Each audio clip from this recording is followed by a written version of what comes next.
All right, everybody, welcome. I'm so glad that you guys are joining us. This webinar is all about how to succeed in music in 2026 because, we got to keep it recent. So we're all learning how to get better in music this year, right? So while we wait, we're just going to give it a couple minutes, let some other people join up here.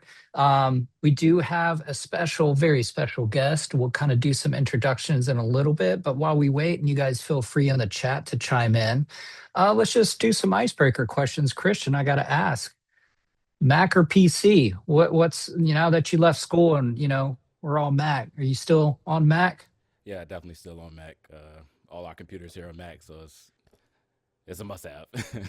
Gotta do it at the studios, right? Yeah, Yeah. for sure. Shane, what about you? What are you up to nowadays? I do everything on a Mac for sure. I still have a gaming PC because, you got to have one. But I do pretty much everything as far as production and recording, mixing all on this 15-inch MacBook Air, actually. I've found it's pretty powerful with the new M chips, and I can pretty much go anywhere and mix everywhere. And yeah, it's been great. Maggie, you got to chime in. I'm the exact same boat. Yeah, use Mac for pretty much everything, but still have to have a gaming PC for obvious reasons. And you guys in the chat, I mean, you guys Mac PC so far? I definitely started off on PC. I'm very much using Mac nowadays. And I think I'm in the very much minor part of the population that's using my Mac for gaming as well. So I'm super weird like that. There's Christian Williams. Sorry, I'll send out a link for some other people to join. I think I probably sent them my link. Oh, there you go. Yeah, Yeah, I was like, we have multiple Christian Williams in So, here. that's cool though. That's great. That's fine. We can drop you the join link here too. It's all right. If you give me 1 second here. But while I'm doing that, Christian, do you prefer to mix in headphones or are you a speaker guy? What do you prefer? I like a mix of both. Majority of it's getting done on speakers. That's doing the heavy lifting. Mostly headphones when I want to hear little details or really get surgical. Then I'll switch over to headphones and see how they translate. Yeah, that makes sense. Keith, what about you? Yeah, I do pretty much all mastering. So when I'm mastering, I definitely have to have some speakers. I got to feel the air. I got to have it move, and I like to turn it up very, very loud. Yeah, I probably mix a little bit too loud as well. But I definitely, so actually, recently I've switched over to trying to do as much mixing as I can in AirPods, which I know is kind of Mhm. not, I don't suggest it, but I'll start there because so many people do primarily listen to music in AirPods. And although it doesn't accurately represent a lot of top end information, I feel like I can get the mix pretty close. And then I'll actually take it to my studio, check it in the car. But I've been doing probably 70% of a mix in the just in AirPods and then checking it everywhere else because, of course, you have to check it in the car. You got to be checking your mixes in the car. For Uh, sure. 100%. Yeah, still got to do the car test. Still have to do that. Thankfully, technology has moved on. We're not having to burn CDs as much. That's definitely like a generational gap, a generational divide. Chat, how many of you guys have actually burned a CD before in your life? That's like one of those questions. Christian, have you burned a CD? A long time ago. It's Okay. probably Yeah. I actually still 15. have a CD that you burned for me, Keith, probably in 2008. Back in the day, I did an album with Keith way, way back, and in my closet, in my studio, I have a stack of old CDs. One of which is one that you made me a very, very long time ago. So I have some rough mixes after a day of drum tracking. So Yeah, not just Yeah, like a random mixtape. yeah, I also have a an old Keith CD that is lives in my car that will get played every now and again still too. Nice. That's great. Love Well, it. guys, I think we're cool to maybe go ahead and kind of start into some stuff. Kind of the format that we're gonna do today, is we're actually gonna jump in. We're gonna have a little kind of Q&A session with Christian here. And then Maggie, who's our director of admissions, is going to tell you guys a little bit more about the school and the program that Christian just graduated from recently. So to start off with, though, I think introductions are in order. So I'm Keith O'Neill. I am the Director of Academic Technology here at AIMM. Pretty much what that means is I kind of help students facilitate all of the online learning stuff.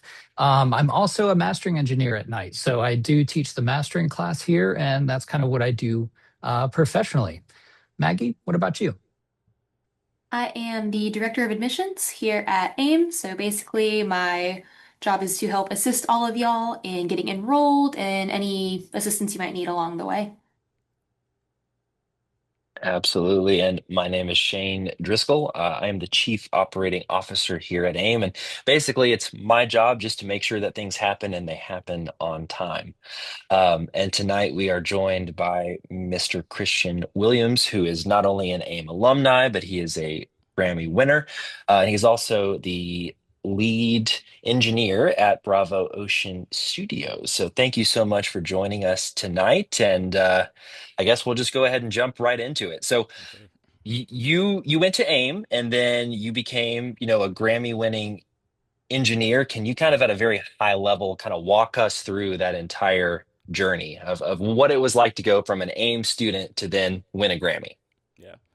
Uh, Man, went to AIM around 2015, enrolled in fall 2015. Studied audio engineering with focus in bass guitar performance.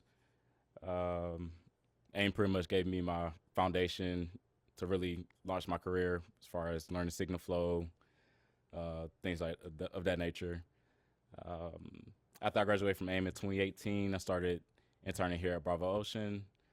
Came on staff as intern about 2 3 months, and then started taking sessions. Eventually got on staff as an engineer here at Bravo Ocean. Um, started started out recording mostly rap and R&B.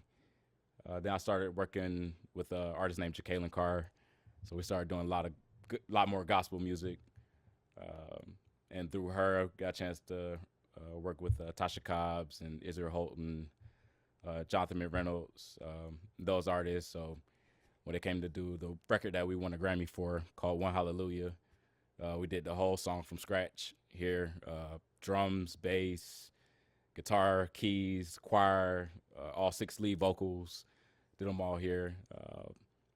So that was definitely a very special record to work on. And here we are, won my first Grammy with that record. So That's here we awesome. Very, very awesome. Yeah. So was there like a certain moment in your career that you felt like things really clicked for you? Was there like an aha moment or a certain Mhm. person that you met or kind of what was your biggest aha takeaway moment? Yeah, I say one of my biggest aha moments. I would say when I was an intern, and I learned how to use Patch Bay at AIM. But sometimes you kind of forget some things after you graduate if you're not in the studio using those things all the time. So I was messing around with the Patch Bay here as an intern, and once I figured it out, I was like, "Oh, okay, this is how I was working." Realized it's just input output at the end of the day. Oh yeah. That was one aha moment for me, and then that made me comfortable stepping in any room. Like I can hook up anything. So that was definitely one of my aha moments. That's awesome. That's awesome. Yeah. So speaking of you went from essentially being an intern to a session engineer in just 3 months. So what do you feel like sets you apart, or what is a piece of advice that you would give to someone else who might be in that same spot where they are currently an intern? What do you feel like is the biggest thing that someone can do to set themselves apart working in a studio? Mhm. Um, Naturally, I just had an ear for music. I've been doing music my entire life. So those things came natural. I'm very competitive. I'm a very, very competitive person. So for me, I want to separate, you know, I want management here to look at me and not look at me as not just an intern, but look at me as a musician, as somebody who can really do this job. So I really focused on learning signal flow, learning how all the rooms operate, learning how to hook up or troubleshoot anything, no matter what room, what session, Yeah. and those things, our management seen in me, and they were like, okay, he gets it, you know. So anything happened in the studio, I was the one to solve it. Any type of problems, troubleshooting. So that was one of the things that really helped me a whole lot. That's awesome. That's great. And okay, so I'm going to throw you a quick curveball. This is something that I think about all the time working on my own music. So I'm a drummer and I play guitar. Hmm. And when I'm mixing, I'm approaching mixing a lot from the musicianship side, Hmm. kind of understanding the relationship between all of the instruments and where that's supposed to sit in a frequency range, kind of in the sonic field. So, how important do you think it is to play an instrument or be a singer to be a successful mixing engineer, or do you think you need any of those things at all? I think those things definitely come in handy when you're a singer or when you're a musician. You know what when you're recording that musician or mixing that type of mixing instruments or whatever. Like what that person wants. If you play guitar, you know how the guitar player wants his guitar to sound when you're mixing it. So Sure. knowing how to play an instrument definitely helps a whole lot with just knowing what a client wants before Right. without them having to ask you, okay, oh no, this needs to sit here, or can you make the snare sound this way?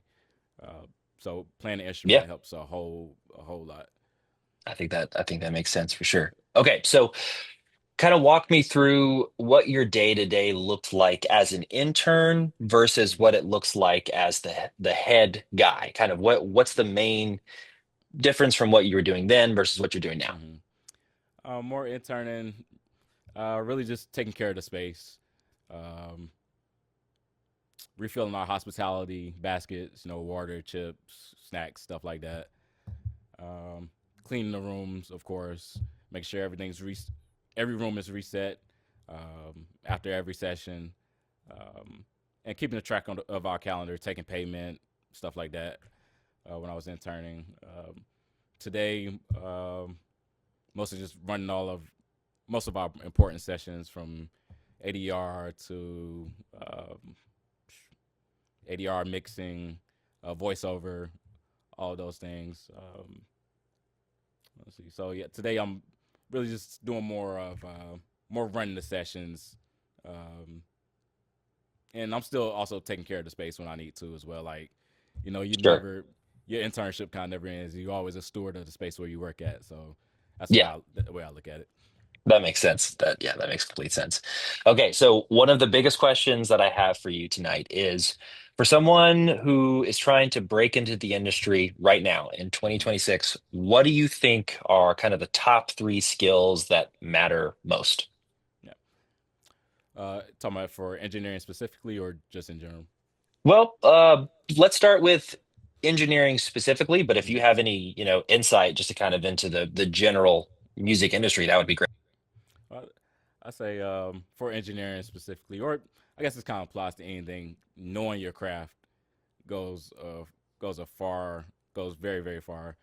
Um, you can't you can't hop in any of these sessions and not know what you're doing. Like, you have to be the expert in the room, whether you're playing bass or playing drums or engineering or you're mixing, because clients gonna look at you for assistance, and you have to be able to help them get their creative um, their creative thoughts and vision, execute their creative vision essentially. Sure. Yeah, so definitely know your craft, because people can easily see when you don't know what you're doing, especially in this Oh room yeah. full of all this gear and signals not going, and so definitely be very, very proficient at whatever you're doing. Absolutely. Yeah, that's certainly huge.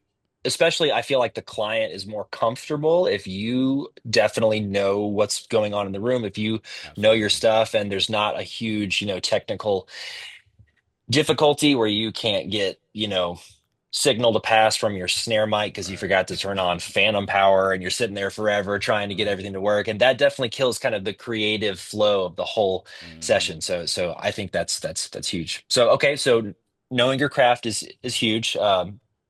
Give me number two. Let's see. I say knowing your craft, knowing your client, Sure. Yeah, and never stop learning. Definitely never stop learning. Find the people who are in the places where you want to be, and figure out a way to reach out to them, or to a school like AIM. Where you have a whole staff full of experts who've been there, done that, and know how to help you progress your career. So that's definitely a place I yeah, would start. absolutely. I got a quick question. We actually have some from this is from somebody in the one of the attendees. What Mm-hmm. made you want to enroll in AIM initially, and how was your experience? Yeah. Um, when I was looking for colleges, I was looking at Berkeley or any of these other schools.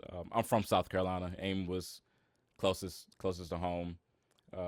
When I went on my visit, it was one of the schools where I could study bass guitar performance and study engineering. So that was very very attractive to me. Um, and also knowing some of the musicians who went there as well. So they really help with my decision with choosing AIM. Yeah, Yeah. the word gets out, right? Yep, yep. Just one more question from the Q&A too. How do you deal with any difficult artist or musician? I say staying calm, staying calm, staying level headed for sure. Some people can be difficult, some people can be pushy, um, Yes. but when at the end of the day, when you know that you're giving them a great product, I had one session. We were having some troubleshooting issues, and they're kind of antsy. When this going to get hooked up, or when this is going to get started recording. But by the end of the session, oh my gosh, Christian, I love the session. Oh, this was so much fun. Gave me a hug and everything. So just keeping it cool, um, and staying level headed. Not everybody's gonna like the way you engineer sometimes. And unfortunately, that's just the growing pains of working in this field. But I say yes, keeping it cool, keeping a positive attitude, and not feeding into their frustration. Well, that's Absolutely. definitely my advice. Yeah, that's huge. Always trying to keep your cool. We actually have one more question here from Mhm. the chat from Reggie, who, okay, so is your approach to engineering contemporary gospel different from the way you might approach a mix that's in, say, traditional gospel, or just like an entirely different genre, like if you're doing like a Mhm. rock mix or R&B? Oh yeah, your approach definitely has to be different. Different. I definitely wouldn't, mix a gospel record like I would do a hip hop record. Um, Rap records definitely heavy, low end. You you don't want to do that on a gospel record. You send Yeah. them a gospel mix that sounds like it's a rap mix. You're gonna get some pretty crazy notes. Like, no, this is not it at all. For sure, So, yeah. And knowing the genre is huge. I mm-hmm, primarily mix in like rock and metal, and the idea of mixing something in hip hop where there's so much sub and low information that you have right, to be able to tame and place in the exact, that's mm-hmm. intimidating to me. I would not know what to do with that. So chat, you don't want me to mix your hip hop or rap album. Don't hit me up for that. It's not gonna sound good. Right. I say But cool. Okay. do your research and then reference other music that they like within that genre to try to match with whatever they need. Sure. Yeah, that makes complete sense. So, sort of in that same vein of kind of thinking about genres and what to focus on, what's one thing that either you as a beginning mix engineer or something you see other people who are getting started, what's one thing that you feel like people focus on too much that doesn't actually matter either in the mixing process, in the creative, or working with clients? Kind of what is one thing that you feel like gets too much attention? I say don't get too caught up in having the latest and greatest gear and all the fanciest plugins in the world.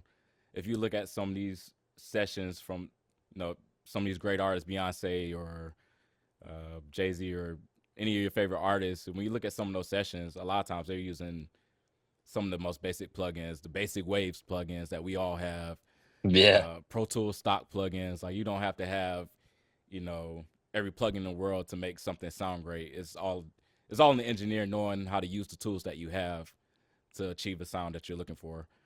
So I say focus more on building your skill over thinking, you know, a plugin that you need all the fanciest plugins to kind of, you know, get a certain quality mix. I think that's absolutely right. That's absolutely right. Yeah. So, okay, kind of in that same vein, how do you feel the industry has changed since you started, Mm-hmm. especially with like home studios and people having to make a bunch of content to get their music out, kind of the mixing at home versus working in a place like you do? Mm-hmm. I say these days I'm starting to see more AI stuff trickle into, you know, into our music, especially with music production for sure. Hmm. A lot of people using Suno, things of that nature. And I've had to mix some records that have been made on Suno or by an AI, and kind of sounds Wow. phasey, you know. So Hmm. my advice would be, like, if you're doing any of that type of work, get actual musicians to replay those ideas or recreate them yourself. I'm seeing a Sure. lot more of that these days. In the I mixing could definitely see world, that. I'm not seeing too. Uh, I say some of these plugins are smarter plugins, of course, like Soothe is kind of like Sure. you know, Yeah. your smart dynamic plugin. So plugins and stuff like that are coming far away for sure. But I say probably Suno is probably one of the things I'm starting to see more and more these days. Yeah, for sure. How do you feel about plugins that are sort of in this new wave that are almost like auto notching or rebalancing, is sort of like a Soothe or like a Goldfoss? Do you use those a lot? I certainly use Soothe, like on Hmm. cymbals or like the high end of guitars. I try not to overdo it because you can definitely kind of suck all the energy out of something. Hmm. But how do you feel about sort of that new wave? Yeah, I love Soothe. Like, when I need, Hmm. especially with side chaining, bass and kick, I use it for that a lot. Side chaining my um, all music bus with my vocals. So Sure. I absolutely love Soothe, or taming guitars. Um, it's a very very easy plug-in, um, and it sounds great on a lot of things if your computer can't It really handle does. it. Yeah. It really, really does. Yeah. And you're right. I also use it sort of in place of like a track spacer where I'm trying to carve sort of the low end out where the kick Hmm. is hitting. So using that in a side chain on anything else that's kind of existing in that lower Yeah. range for sure.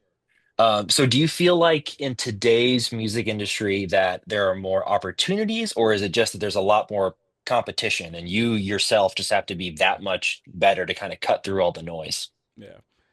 I think there's a little bit of both. Like, there's definitely more artists now than ever. There's more music being made now than ever, for sure. So there's a whole lot more opportunities for you to, get mixing clients, get recording clients. Um, there's also more engineers these days, but at the same time, there's some people engineers who know what they're doing, and there are some people Hmm. who say they engineer and have absolutely no idea, what they're doing in a recording environment. Sure. So Yeah. knowing what, sharpening your skills, and um, knowing how to use things like learning how to use SSL, will definitely put you further ahead than, anybody else is saying, "Oh, I engineer just because I know how to press record in Pro Tools."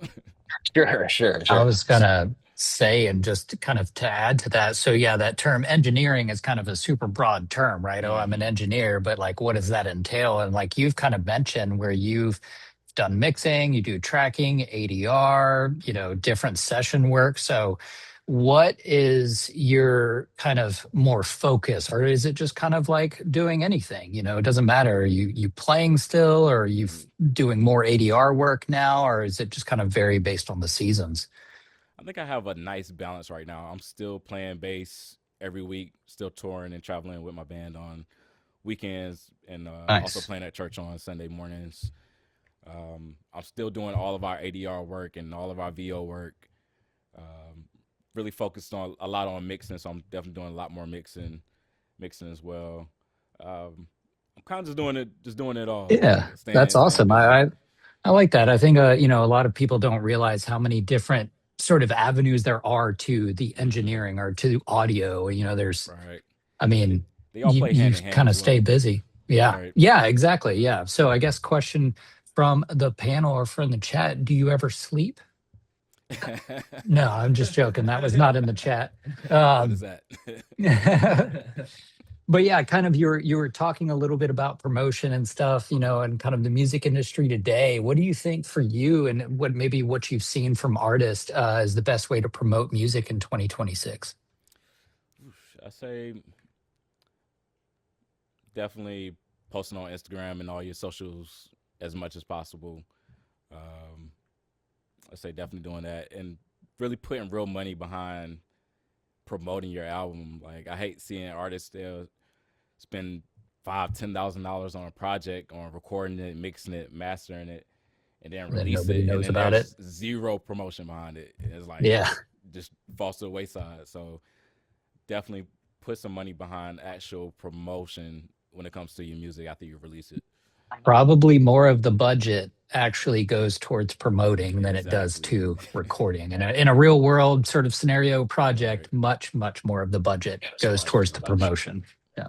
Yeah, I think that's certainly true. I've heard some stat where for every single you put out, you need to be running at least $1,000 in ads for that Hmm. one single, whether it's meta ads, whether you're doing like a Spotify promotion or whatever. And yeah, it's tough for sure because yeah, you can have just incredible music, but then once it's time to actually put it out, that's kind of where the rubber meets the road, where you really have to kind of put some money, unfortunately, behind these, because you're right, there are so many people putting out music and there's such a high level of talent too, that being Hmm. able to cut through the noise, I think being able to find your niche and kind of cater your ads in this way, which is not particularly the most fun part of the business, trying to come up with ads and do all that. We're all creatives. We want to be writing and recording, and but I think unfortunately in this day and age, kind of the ad promotion space is something that we all have to be kind of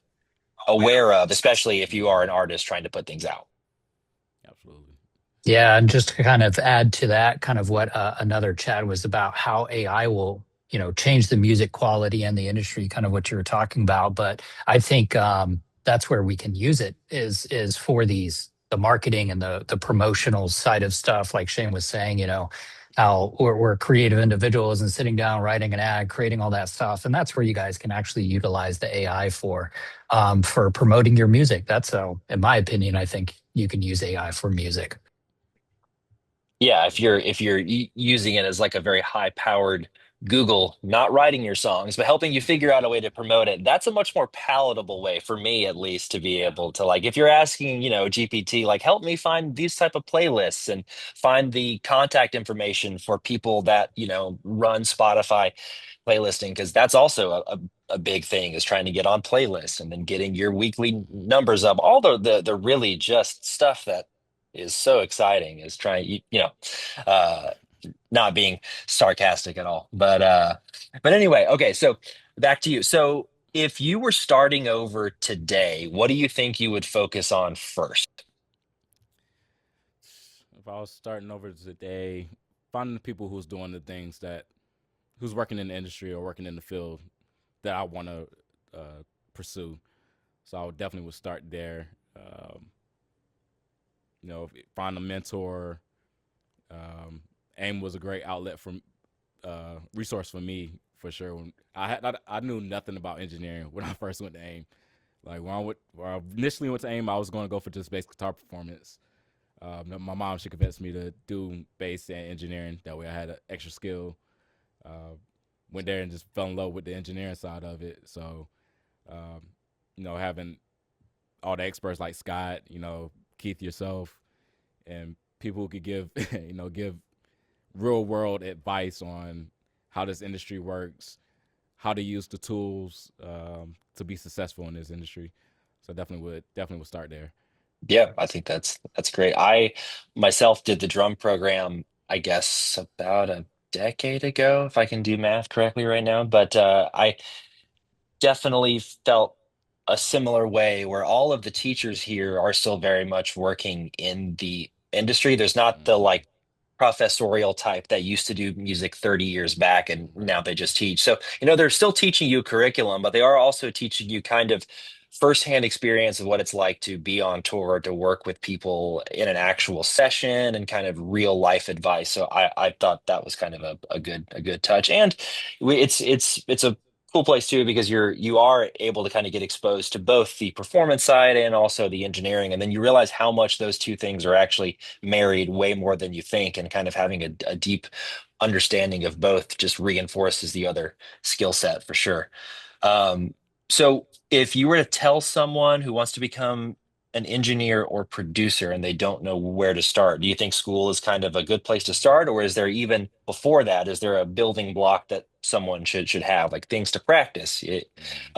Yeah, I say, learn, as much basics as you can, on your own. But school is definitely super fundamental.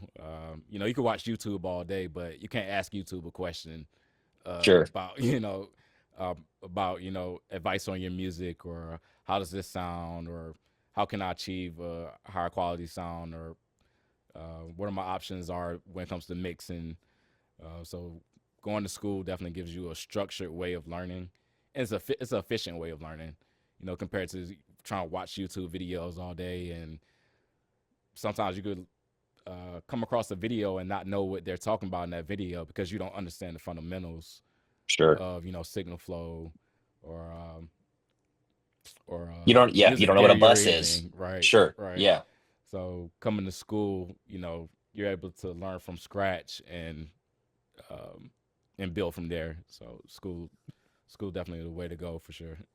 Yeah, I think that's a good point because there's certainly kind of a level of option paralysis with everything on YouTube where you start Hmm. going down a rabbit hole and then you're really focused on one narrow aspect of mixing when actually you should be kind of thinking about a much broader Hmm. picture for sure. So okay, Sorry, I was just got another question though. So you were talking about like going through it and everything, and how I didn't realize you didn't know any engineering before you came in, Nope. but also the structured learning environment for you, and it went, I mean, pretty fast. You did the associate's degree, but that's 2 years, right? Or Yep. or did you do it in 18 months or the 24 months? My first year, I did all bass performance, and then my second Right. year, I Yeah. focused on just engineering. Yeah. Yeah. So So to go from that and then 3 months after graduation to what, yeah, being an engineer and winning a Grammy, that's pretty yeah. so two See them. years, 3 months. That's a pretty good Yeah. timeline, I'd say. Yeah. So all the things, learning Pro Tools in all your class, like in your class, Yeah. like when I started engineering, it was Caught stuff that on was quick. it was just coming back to me. It's like, okay, I know how to quantize drums live, like all that stuff was just coming back to me. So that's That's awesome. awesome. Very cool. Yeah. So, okay, this is something you've kind of already spoken on a bit, but I just want to kind of focus on it for just a second. And it is kind of a mm, broad question, but what do you think separates people who build careers in music versus someone who doesn't? I say work ethic. If you really, really want to build a career in whatever you're doing, like you have to be willing to outwork everybody else around you, continuously learn something new every day. I think that's one of the things that helped me progress very fast. Like I was opening Pro Tools every single day. Even if I'm home bored, let me just open the session just to For see, sure. practice mixing, practice every day.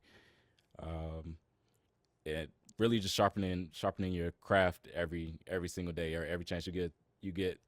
I think it's the difference between people who succeed and the people who don't. Because those who don't put in that work, it will show. Like it will eventually show. So I Yeah, think for that's sure. one of my biggest pieces of advice. Yep, I think that's huge, kind of putting in the reps on the software because it's like an instrument. It's like learning scales or rudiments Hmm. on drums, knowing your key commands and being able to actually pull open a session, whether you're recording yourself or recording someone else, you want it to feel like riding a bike. So you're only thinking about the creative bits, not all of the technical parts, where you can just kind of either focus on communicating with the artist or focus on whatever your creative objective is. So I definitely think that's Absolutely. true. All right, I got one more for you. One Hmm. last question. What is something that you learned at AIM that you feel like you still use today, whether it's a general mindset or if it's a Hmm. skill that you learned, kind of what is the most important skill that you learned here? Can't narrow it down to one, but just general shortcuts. You're using Pro Tools shortcuts all day, every day. Um, or on the bass guitar side, knowing basic theory helps a whole lot with learning music because I'm learning new music every week. Hmm. Um, let's see what else. Signal flow, basic signal flow. You're going to use every single day.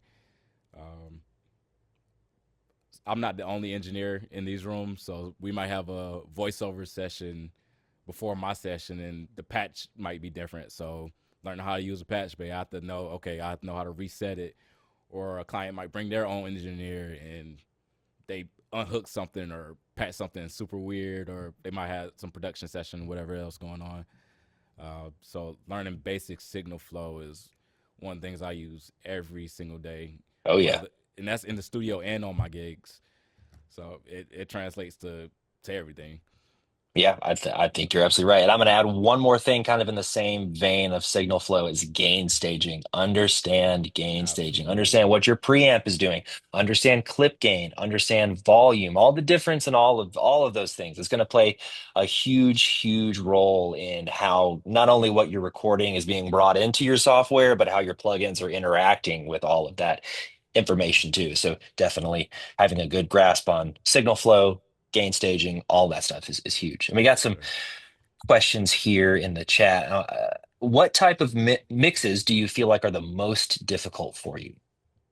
Could be genre, could be type of Um, client.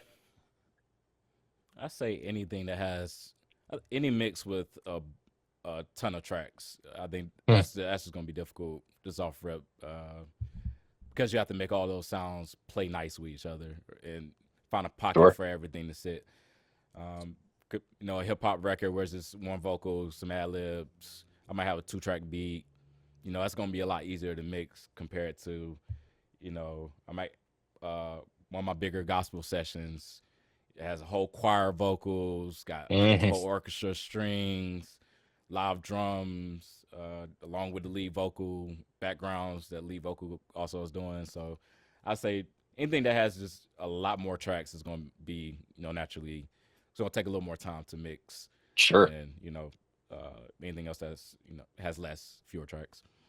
And when you're working on a session that has so many tracks, do you feel like you start with the big three, as in like guitar, bass, drums, or kind of where do you start in a mix that is very dense? Yeah, I start from my low end.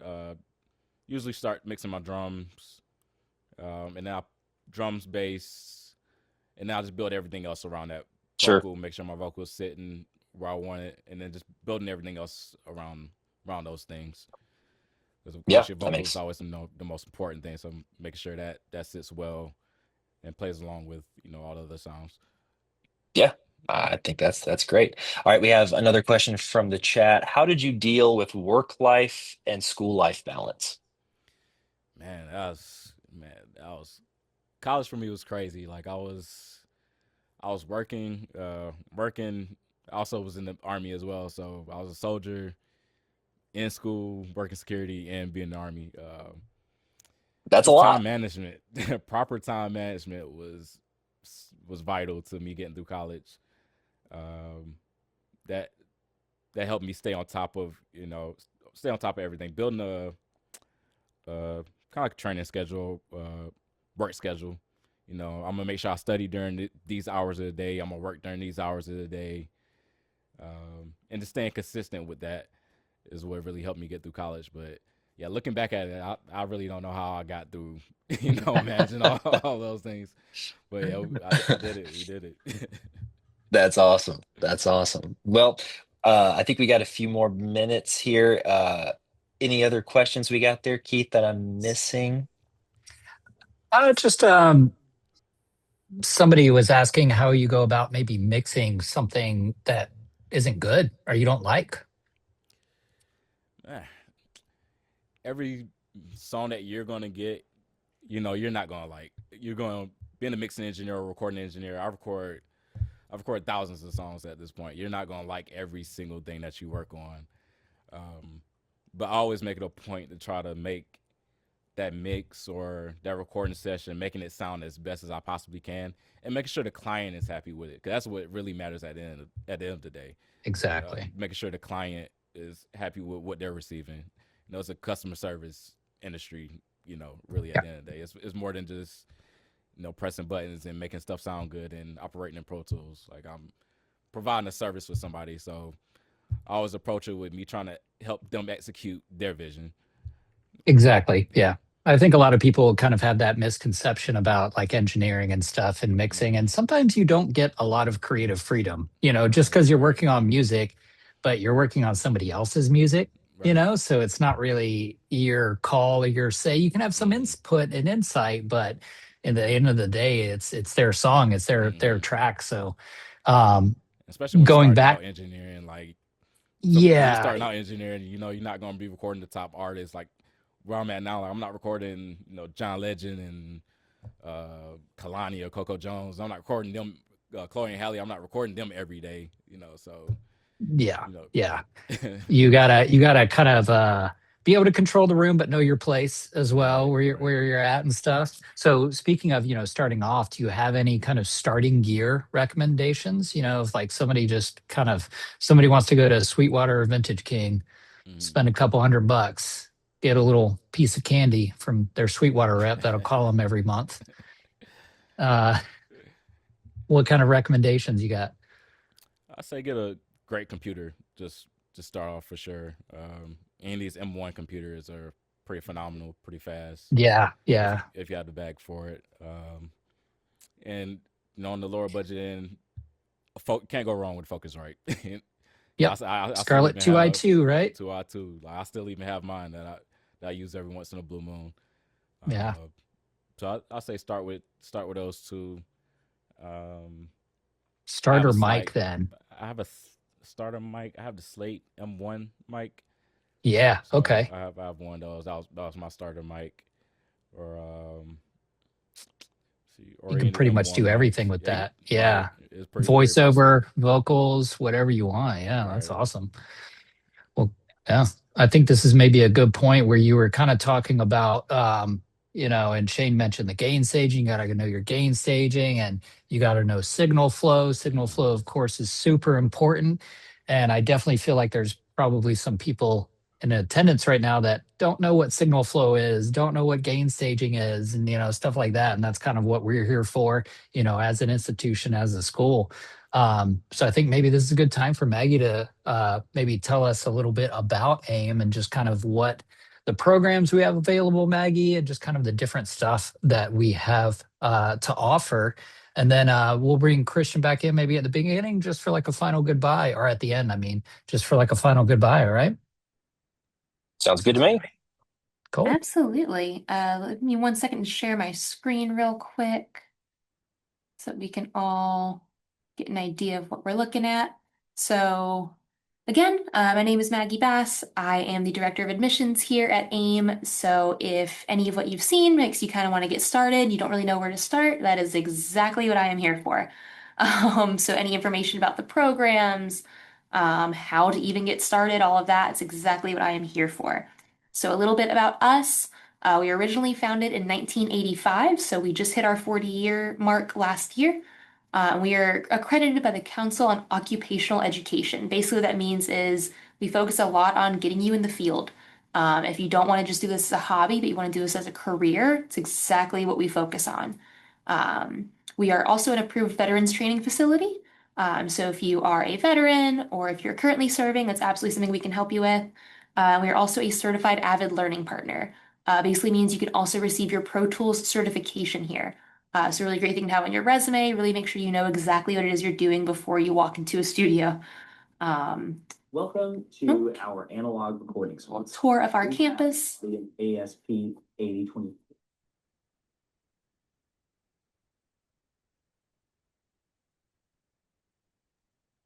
I think we lost your audio there. We had it for a second and then we lost it.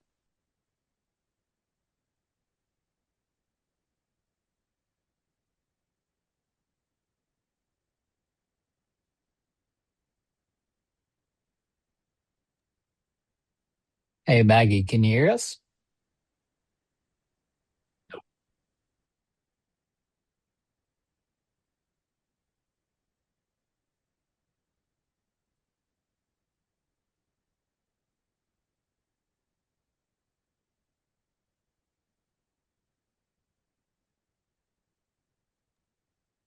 Well, well, I can just kind of step in and tell you guys because this is actually me on the screen. So this is actually our surround sound mixing room. So this is where we mix everything for audio post. So it's recording, mixing and mastering anything for film, gaming, surround sound. And we're also actually in the process of outfitting this for Dolby Atmos as well. But you would have all of your mastering courses in here and learning how to do like dialogue replacement, all of that good stuff.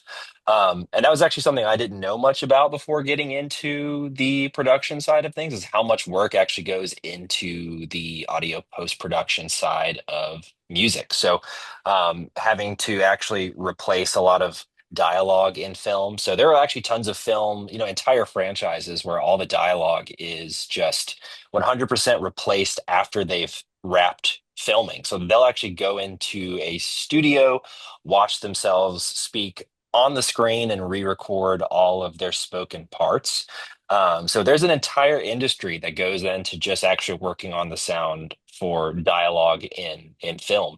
Um, this room, oh, actually, so here's our performance hall. So this is where we have performance classes multiple days during the week. So it's a full band, 1 to 4 singers, 2 guitars, keys, drums, bass. But in the performance classes, you're going to be on stage performing a variety of genres. So it's everything from like pop, rock, R&B.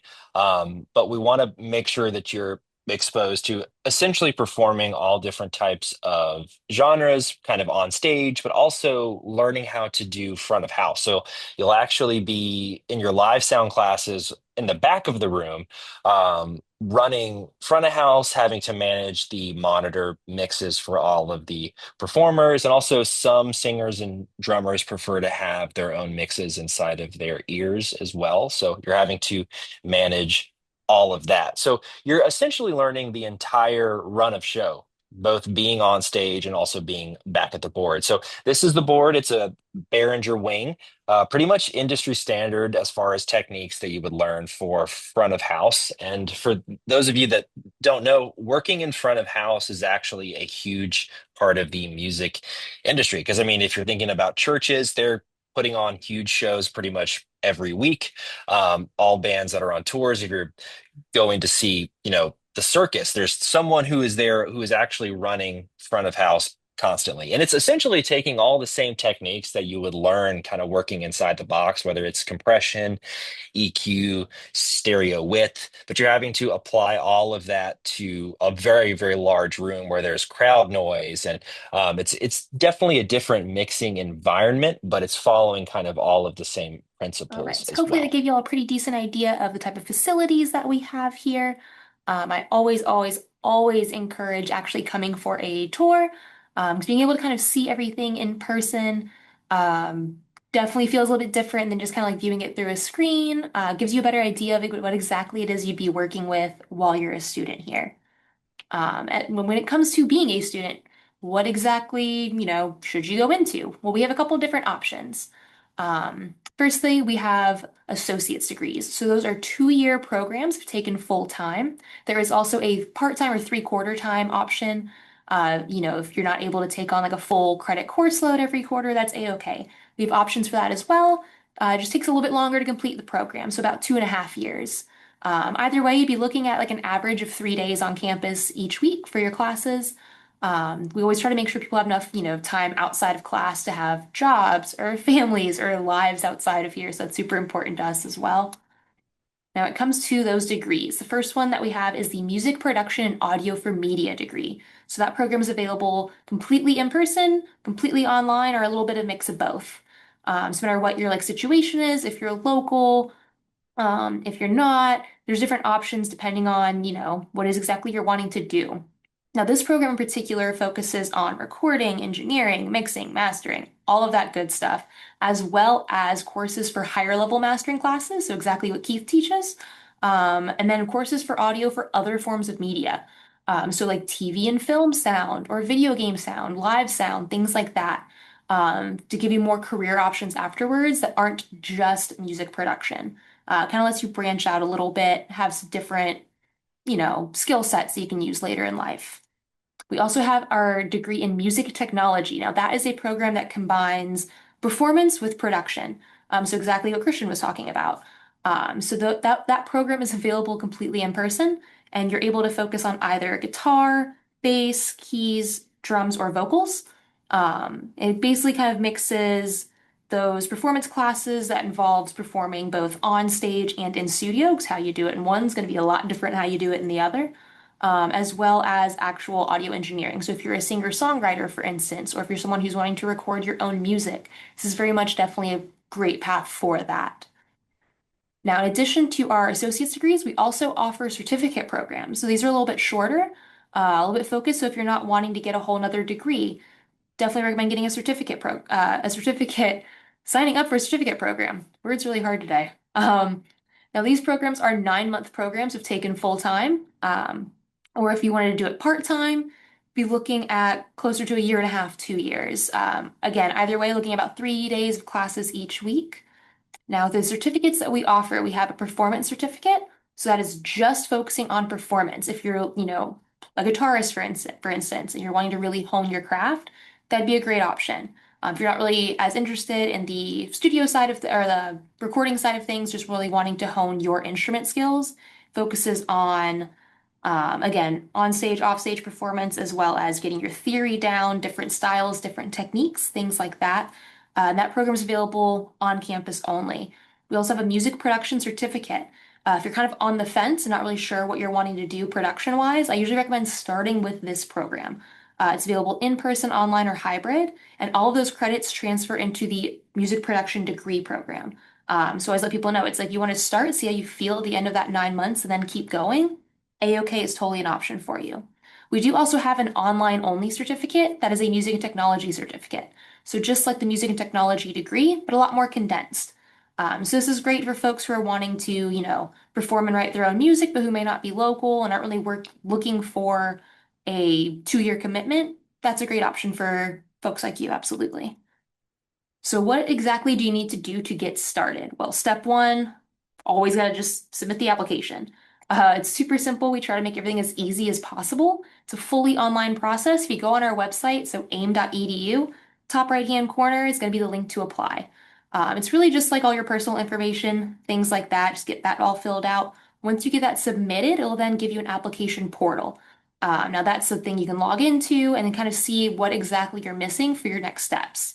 No matter what program you go into, I'm going to need an official copy of your previous transcript. So that can be either your high school, GED, or college transcript, so long as it has a graduation or completion date. Do keep in mind, in order for it to be deemed official, it has to be sent to me directly from your previous school or the previous institution. I can't accept student-submitted transcripts, so just kind of keep that in mind. Make sure it's getting sent to us directly. There are also avenues available if you wanted me to try to request it for you, and a link for that form would be available to you after you submit your application. And then step 3, or 4 depending, would be to either submit an audition if you're an instrument focused program, so like music technology or performance certificate, and or completing a music production entrance exam. Any of our music production courses do require you to pass an exam. I always let people know, don't freak out too bad about either one of those. The audition, you can just upload a 1 to 2 minute long video of you performing. It can be any song you want to, whatever you feel like makes you sound best, as long as we can see and hear you in it. And then for the exam, people always kind of freak out when they hear that. It's 20 questions. We give you all of the videos that cover the material covered in that exam. So, just kind of take your time with it. Don't overthink it. And once you get all of that done, at that point, we can move forward with your admittance. We are on a quarter system. So whenever you're picking your start date, kind of keep that in mind. We have 4 start dates per year, and our next one's going to be July 6th for our summer quarter. We just started spring quarter this week. And then after that, if July is too early for you, if you want to take your summer off, that's a-okay. Our next start date would be in October for our fall quarter, and then starts again next January. So basically, no matter what kind of, timeline you're looking at, we've got multiple options. Versus like a semester school where you only really have 2 options a year, we have 4. So it gives you a little bit more leeway in that aspect. Now, we do accept financial aid. In order to qualify for financial aid, you need to fill a FAFSA out. I know it seems super daunting. I promise you it's not that bad. As someone who's filled it out and kind of gone through that process semi-recently just to kind of see what it's like, it's not that bad. But we are eligible for like the Pell Grant or the SEO grant, Parent Plus loans, things like that. Do keep in mind for any Georgia residents in the chat, we are not HOPE eligible. We are a private school, so we are not HOPE eligible. We are still eligible for all of those other Title IV funded grants and loans. Whenever you're filling out your FAFSA, just make sure you put in our school code. It's going to be on the screen. If you're just listening as well, it's going to be 031045. That basically ensures that your FAFSA results get sent directly to our financial aid office. Keep in mind, it takes about 3 business days for those results to actually reach us, but at that point, they can let you know what sort of grants or loans you're eligible for, see if you would have any out of pocket, and if so, how much it would be, things like that. Now, do keep in mind, financial aid does not typically cover things like housing or like food, rent, bills, things like that. However, we do offer roommate matching services. There's nothing that's guaranteed. It's just kind of a way of us to try to help folks who might be new to the area. I'll try to put you in contact with someone who's around the same age in the same program as you. And at that point, you might be able to find a roommate, things like that. We don't offer on-campus housing, but we do have a list of recommended apartments in the area. We actually kind of drove around and vetted a lot of these places, so we're not associated with them. But they are all within 5 miles of the school, and you can always look up their current prices on their websites. Now, what do you do once you get all of that done? Once you've got your FAFSA submitted, you filled out your application, you've gotten accepted, all of that good stuff. Well, your next step would be orientation. In order to get registered for classes, you would have to complete orientation. If you're an online student, that typically becomes available to you about 2 months before classes start, so you got plenty of time to get it done. But it's basically just, filling out all your forms, all the legal paperwork, things like that. And that link would get sent out to you automatically, and we'd kind of send you constant reminders like, hey, you need to get this done. If you're an on-campus student, we now have in-person orientations. So it gives you an opportunity to come up here, get another tour of the campus if you haven't done one already, meet your advisor, go ahead and get your schedule that day, meet with our financial aid department, see if there's any roadblocks there, meet with our bursar, work out any payment plans that might be necessary, things like that. And those dates would get released to you closer to. But yeah, basically just makes it a lot easier for you to kind of get everything done all in one day, all in one step. With us there to kind of help guide you through that process. And that is kind of all I have. Anyone has any questions for me? Any questions about admissions, financial aid, or how to get started here at AIMM? Thank you, Maggie. That was excellent. Thank you. I don't know how to quit sharing my screen, but That's okay. there it goes. There we go. And welcome back, Christian. Well, all right. While we're waiting for any of those questions to roll in, and keep in mind, in case you missed it, we did drop some links there in the chat. If you need to go ahead and fill out your application, you'll make a quick login. You'll be able to submit everything inside of your admissions portal there, and we can get you started for class times and days. So that'll depend on the program. So all of our classes take place kind of between the hours of 9 in the morning and typically 5 in the afternoon. Certainly not saying you'd be on campus for that entire time frame. That's just kind of the window in which you might have a class. And it depends on kind of how many classes you're taking. If you're full-time, you could expect to be here probably 3, maybe 4 days a week. I would say bet on 3 days a week with a part-time schedule. So taking about 6 credits, you could expect to be here typically 1, probably 2 days during the week. And Christian, I've got a question for you. What is the plugin you feel like you could not live without? What is your desert island plugin? If you could only have one. If I could only have one, mm, probably say. Nowadays, I say probably God Particle. Oh, It just really? makes everything Okay. sound great. So Nice. I'll Okay. probably rock with that one or Pro Q3. I use a ton. Oh, yeah. Pro Q is mine for sure. Pro Q 3 or 4. I don't think I could do anything without it. Deverb. There you go. All right. Yeah. Well, great. Any other questions in the chat? I know a couple of people were asking just what part of South Carolina are you from, Christian, if you don't mind. Yep. Born in Orangeburg County, so I'm originally from there. And then in fifth grade, moved to Myrtle Beach. So from middle school, How's uh, how's the music scene there in that's really middle where I got. school? That's really where I started gigging. Started playing in the band with my dad around the age of 14. So that's really where things kind of took off for me, where I got my Okay, feet wet with gigging nice. and playing in church as well. So that's That's where it all crazy. started. Yeah, that's where everybody, all the young kids starting playing music in church always end up being super talented. Yeah. Absolutely. Oh, yeah. Somebody asked, is it possible to remaster a song originally mixed in the 70s, 80s, or 90s into a more modern sounding version using only Logic Pro and Isotope? That sounds like a challenge. Some sort of like survivor. Yeah, you can only use Logic. And how familiar are you with Logic? You guys ever use that in the studio? Logic was the first DAW that I ever worked in. Um, Produced maybe 5 beats in Logic. Then I started at AIMM and then got into Ableton. And Ableton became like my main DAW. Yeah. And then Pro Tools after that. But today I'm mostly just using in the studio. Mostly I'm using Pro Tools for all my recording, mixing. When I'm doing any production work, I do it all in Logic. Or when I'm performing live, I also run playback for our band and play bass. So I'm doing all that in Ableton.